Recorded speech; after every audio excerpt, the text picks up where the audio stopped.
ಶಾಹಿ ಜಾಮಾ ಮಸೀದಿಯ ಸರ್ವೆಗೆ ಕೋರ್ಟ್ ಆದೇಶ ಕೊಟ್ಟಿದೆ. ಸೊ ಆದೇಶದ ತಕ್ಕಂತೆ ಈಗ ಸರ್ವೆ ಮಾಡೋದಕ್ಕೆ ಅಧಿಕಾರಿಗಳು ಕೂಡ ಬಂದಿದ್ದಾರೆ. ಆದರೆ ಈ ಸಂದರ್ಭದಲ್ಲಿ ಕಲ್ಲು ತೂರಾಟ ಆಗಿದೆ. ಶಾಹಿ ಜಾಮಾ ಮಸೀದಿ ಸಮೀಕ್ಷೆಗೆ ಕೋರ್ಟ್ ಆದೇಶ ಕೊಟ್ಟಿರುವಂತಹ ಹಿನ್ನೆಲೆಯಲ್ಲಿ ಸರ್ವೆಗೆ ಬಂದಿರುವಂತಹ ತಂಡದ ಮೇಲೆ ಕಲ್ಲು ತೂರಾಟ ಆಗಿದೆ. ಪರಿಸ್ಥಿತಿಯನ್ನು ನಿಯಂತ್ರಿಸಲು ಪೊಲೀಸರು ಹರಸಾಹಸ ಪಟ್ಟಿದ್ದಾರೆ. ಸಮೀಕ್ಷೆಗೆ ಸ್ಥಳೀಯ ನ್ಯಾಯಾಲಯದಿಂದ ಆದೇಶ ಕೂಡ ಇದೆ. ಕಲ್ಲು ತೂರಾಟ ನಿಲ್ಲಿಸುವಂತೆ ಸ್ಥಳೀಯರಿಗೆ ಮನವಿಯನ್ನು ಕೂಡ ಮಾಡಲಾಗಿದೆ. ಪರಿಸ್ಥಿತಿಯನ್ನು ನಿಯಂತ್ರಿಸಲು ಅಶ್ರುವಾಯು ಪ್ರಯೋಗ ಕೂಡ ಆಯಿತು. ಅಲ್ಲಿ ನೋಡಿ, ಕೋರ್ಟ್ ಆದೇಶ ಕೊಟ್ಟಿರೋದು ಅದು ಸಮೀಕ್ಷೆ ಆಗಲಿ ಅಂತೇಳಿ. ಅದಕ್ಕೆ ಪೊಲೀಸ್ನವರ ನೇತೃತ್ವದಲ್ಲಿ ಸರ್ವೆ ಆಗತ್ತೆ. ಸರ್ವೆ ನಡೀತಾ ಇತ್ತು. ಆ ಸಂದರ್ಭದಲ್ಲಿ ಕಲ್ಲು ತೂರಾಟ ಆಗಿದೆ. ಕೆಲವೊಬ್ಬರಿಗೂ ಕೂಡ ಸಣ್ಣ ಪುಟ್ಟ ಗಾಯ ಆಗಿದೆ ಅನ್ನುವಂಥ ಮಾಹಿತಿ ಕೂಡ ಇದೆ. ಉತ್ತರ ಪ್ರದೇಶದ ಸಂಬಾಲ್ ನಗರದಲ್ಲಿರುವಂತಹ ಶಾಹಿ ಜಾಮಾ ಮಸೀದಿಯು ಹರಿಹರ ದೇವಾಲಯ ಅಂತೇಳಿ ಅರ್ಜಿಯನ್ನು ಕೂಡ ಸಲ್ಲಿಕೆ ಮಾಡಲಾಗಿತ್ತು. ಇದರ ಹಿನ್ನೆಲೆ ಆ ಸಮೀಕ್ಷೆಗೆ ಅಲ್ಲಿನ ಸ್ಥಳೀಯ ನ್ಯಾಯಾಲಯ ಆದೇಶ ಕೊಡುತ್ತೆ. ಅದರಂತೆ ಸರ್ವೆಗೆ ಬಂದಿರುವಂತಹ ಅಧಿಕಾರಿಗಳ ವಿರುದ್ಧ ಕಲ್ಲು ತೂರಾಟ ಆಗಿದೆ.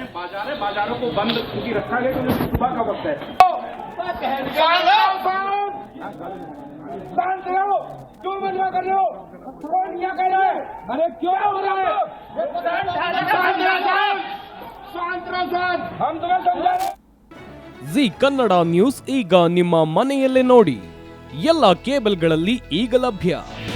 ನಿಮ್ಮ ನೆಚ್ಚಿನ ಜಿ ಕನ್ನಡ ನ್ಯೂಸ್ ಈಗ ಸನ್ ಡೈರೆಕ್ಟ್ ನಲ್ಲಿ number 292, Tata Play number 1664, Jio TV number 1334, NXT digital number 30, in cable number 30, city networks 51, U digital number 162, GTPL number 17, Rockline telecommunications number 42, Shri Basaveshwara cable number 168, rural cable network 60, Vinayaka digital 57, Abhishek cable 821, city channel 53, Siddeshwara cable network 57, ವಿ4 digital infotech 628, Surya digital networks 53, Gajanan digital number 836, Malnad infotech private limited number